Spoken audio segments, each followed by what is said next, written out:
Hello, my friends, and welcome to another episode of 30 Albums for 30 Years, 1964 till 1994, where we take a look and a listen to the classic albums made during those years, and we do so chronologically.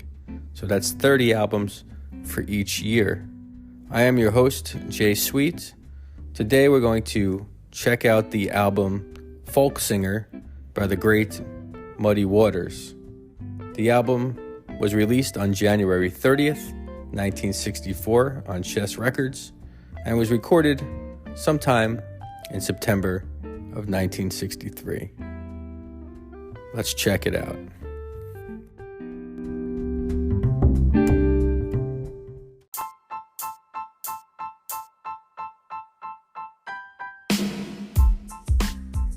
It's time to learn a little bit about Muddy Waters. Slide guitarist and singer Muddy Waters, whose birth name was McKinley Morganfield, was born in Mississippi in 1913, and he grew up on the Stovall Plantation near Clarksdale, Mississippi.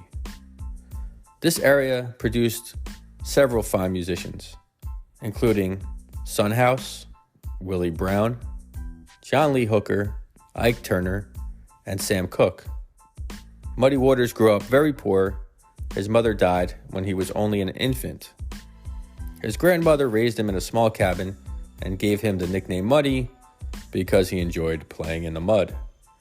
His father, who was also a blues guitarist, had little to do with Muddy Waters' upbringing, and Muddy Waters became inspired by the music he heard in the church and the fantastic Delta blues musicians who were living nearby.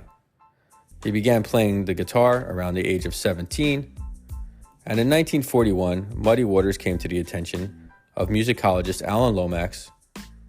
Lomax began making several field recordings of Muddy Waters over the next few years for the Library of Congress.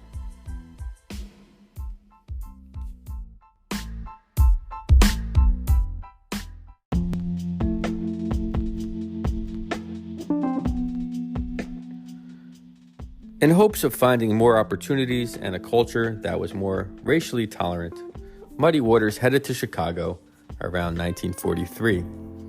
He soon began working around the Chicago clubs as a solo act and as an opener for Big Bill Broonzy. Growing frustrated by crowd noise, Waters purchased his first electric guitar. The electric instrument proved the perfect vehicle to accompany Waters' hard-edge, masculine style of blues. Waters continued to work and record as a sideman for the next few years, and during this time, his reputation grew throughout Chicago. By 1948, Muddy Waters began recording for Chicago's Chess Records and released such hits as I Can't Be Satisfied and Rollin' Stone. Moving into the 1950s, Waters became the biggest name in electric blues. With the help of bassist and Chess Records staff writer Willie Dixon, he released such classics as Hoochie Coochie Man, I'm Ready, I Just Want to Make Love With You, Trouble No More, 40 Days and 40 Nights, and Got My Mojo Running. This all happened over a 6-year period. His group at the time was one of the most celebrated blues groups ever.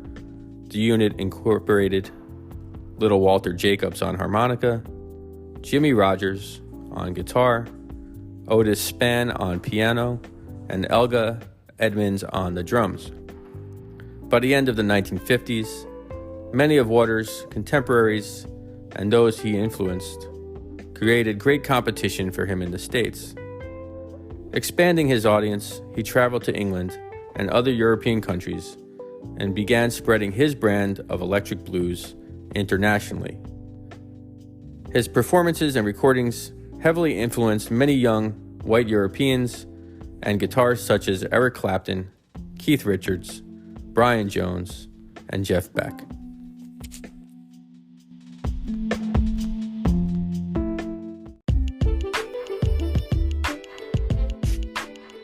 All right, so let's learn a little bit about the album Folk Singer. So Waters began 1960s with a historic performance at the Newport Folk Festival. which led to the album At Newport 1960 on Chess Records. The list of albums selected for 1964 is dominated by British blues imitators, folkies who borrowed from the blues, and jazz dudes who incorporated the blues. So the blues were everywhere.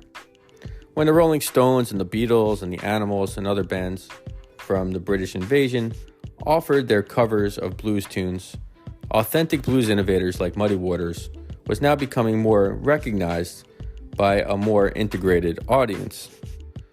With the Folk Singer album, Muddy Waters and Chess Records saw an opportunity to jump on the popularity of the folk bandwagon, and they decided to have Waters return to his Mississippi roots and record an all-acoustic album. It would be the only all-acoustic album of Muddy Waters' career.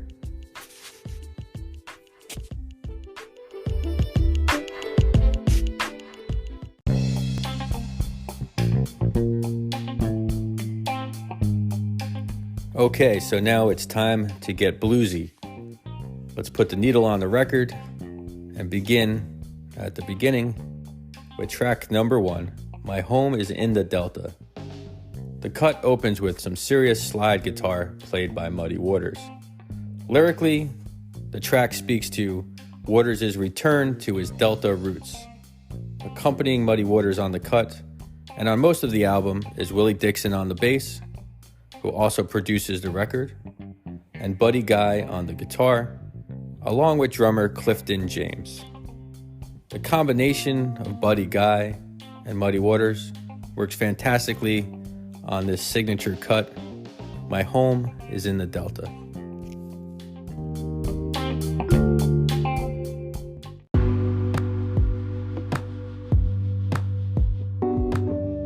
The second track is Long Distance.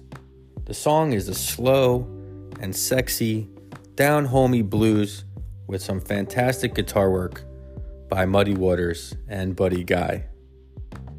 Take notice, British blues invaders. This is how real blues is done.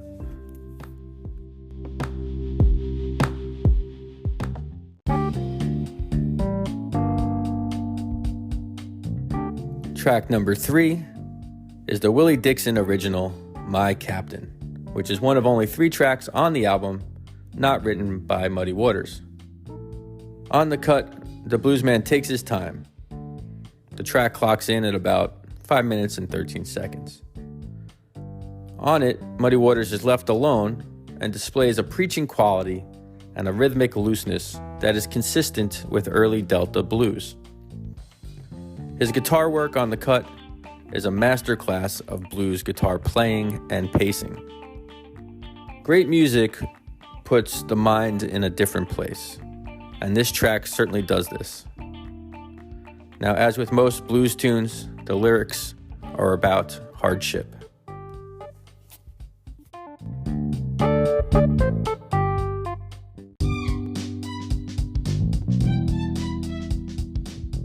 Track 4, Good Morning, Little Schoolgirl, is Chicago blues stripped down to the essentials, and it grooves. It is the first up-tempo track on the record and is a nice contrast from My Captain. The song is credited to blues harpist Sonny Boy Williamson I, who served as a bit of a mentor to Muddy Waters in Chicago.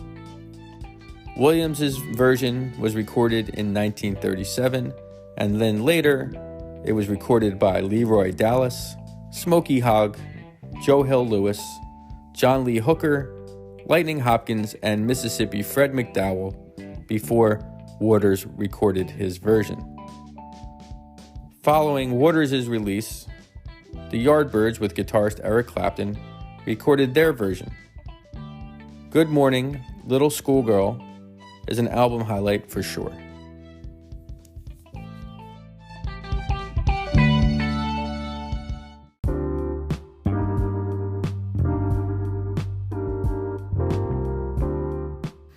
The final cut of side 1 on the original LP is You Gonna Need My Help. The song brings it back to the slow and the sexy. And in the song, the narrator sings about his lover, who is a bit of an angry sourpuss who won't cook for him and continuously puts him down. But he has a plan to leave because he believes everything is going my way.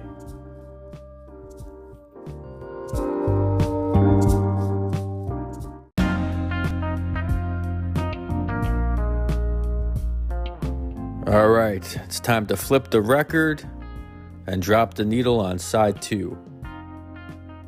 Track 1 of side 2 is Cold Weather Blues. It's an authentic, stripped-down Delta blues featuring only 2 guitars and Muddy Waters' vocals. The song reflects on how life can suck when it's cold. Most people hate the cold. And instead of hanging around the cold weather, the narrator decides he's going to go back south, where the weather suits his clothes. I guess he didn't want to buy a new wardrobe. Cold Weather Blues.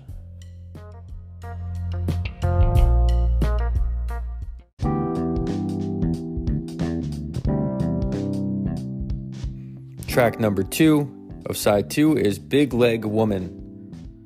The song was written by Chicago bluesman John Temple, who apparently likes his women large and wants his girl to roll your belly like you roll your dough. The track features Muddy Waters unaccompanied. Big Leg Woman.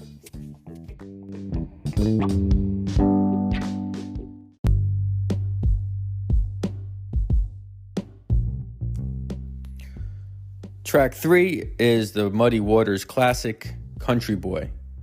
The song is one of his most celebrated works, and the lyrics showcase unforgiving masculinity that some might characterize as sexist. In this one, Waters tells his woman, "I will never treat you right," and that he would stay out every night. And somehow, she should accept this because he's a country boy. And he loves her anyway, despite his nature and behavior, which he seems to have no interest in changing. Nonetheless, it's a great tune. Country Boy.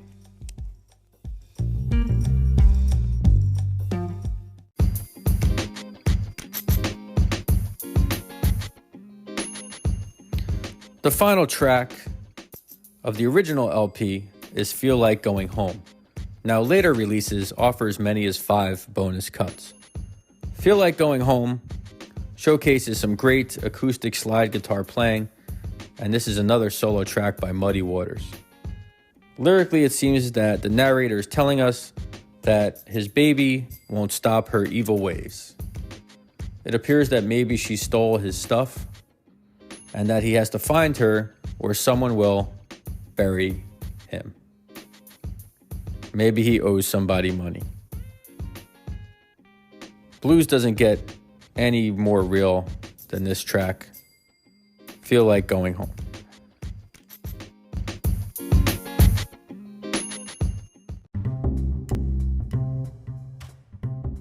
All right, it's time to lift the needle off of the record, put the album back in the jacket, because we did it. We made it to the end of the album, and we are better for it. So in conclusion, Folk Singer showcases pure blues played by a pure bluesman. Through the success of cover versions of his material, played by white blues imitators and acoustic folk players, Waters finally gained more notoriety in the mid-1960s. And after a nearly 4-year studio recording gap, newfound interest in Waters led to the recording of Folk Singer.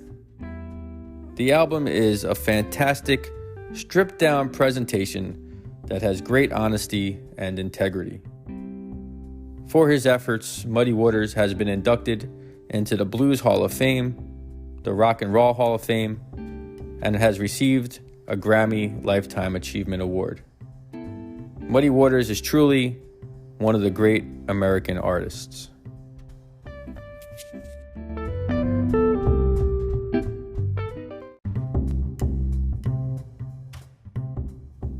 Once again, I want to thank you for listening to the podcast. It is my absolute pleasure to present it to you. And if you like what you've heard and want to learn more about the album or the show, please check out our website, 30albumsfor30years.com, or email me at 30albumsfor30years@gmail. Also, please check out my book, The History of American Music, 1750 to 1950, an origin story, available from Kendall Hunt Publishers. Thanks again, and together, let's keep the music alive.